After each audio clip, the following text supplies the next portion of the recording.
অনেকদিন আগেকার কথা। মধুবন জঙ্গলের মাঝে ছোট্ট একটি বাসাতে টুনি তার মেয়েকে নিয়ে বাস করত।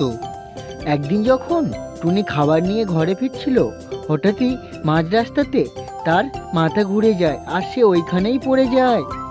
এতে টুনি খুব আঘাত পায়। কিছুক্ষণ পর অনেক কষ্ট করে টুনি তার বাসাতে ফেরে। ছোট্ট পাখিটি তার মায়ের এই অবস্থা দেখে তার মাকে সান্ত্বনা দেয়, দিয়ে বলে, কাল থেকে খাবার খুঁজতে আমিই বেরোবো।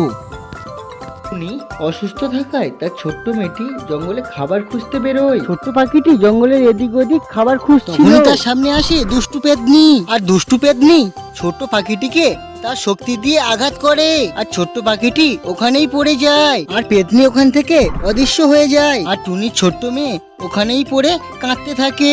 টুনির ছোট্ট মেয়ে ঘরে ফিরছে না দেখে টুনি খুঁজতে বেরোয়। হঠাৎই দেখতে পায় জঙ্গলের মাঝে ছোট্ট পাখিটি পড়ে আছে। তখনই টুনি তার কাছে যায়, আর মেয়ের এই অবস্থা দেখে কাঁদতে শুরু করে। অনেক কষ্টে টুনি তার ছোট্ট মেয়েটিকে নিয়ে তার বাসার দিকে উড়ে যায়। টুনি তার মেয়েকে নিয়ে যেতে যেতে প্রতিজ্ঞা করে আর কোনোদিন তার ছোট্ট মেয়েকে একা খাবার আনতে পাঠাবে না। এরপর টুনি খুব তাড়াতাড়ি তার মেয়েকে সুস্থ করে তোলে, আর বাইরে ঘাটে কিভাবে চলতে হয় তা তার ছোট্ট মেয়েটিকে শিখাতে থাকে।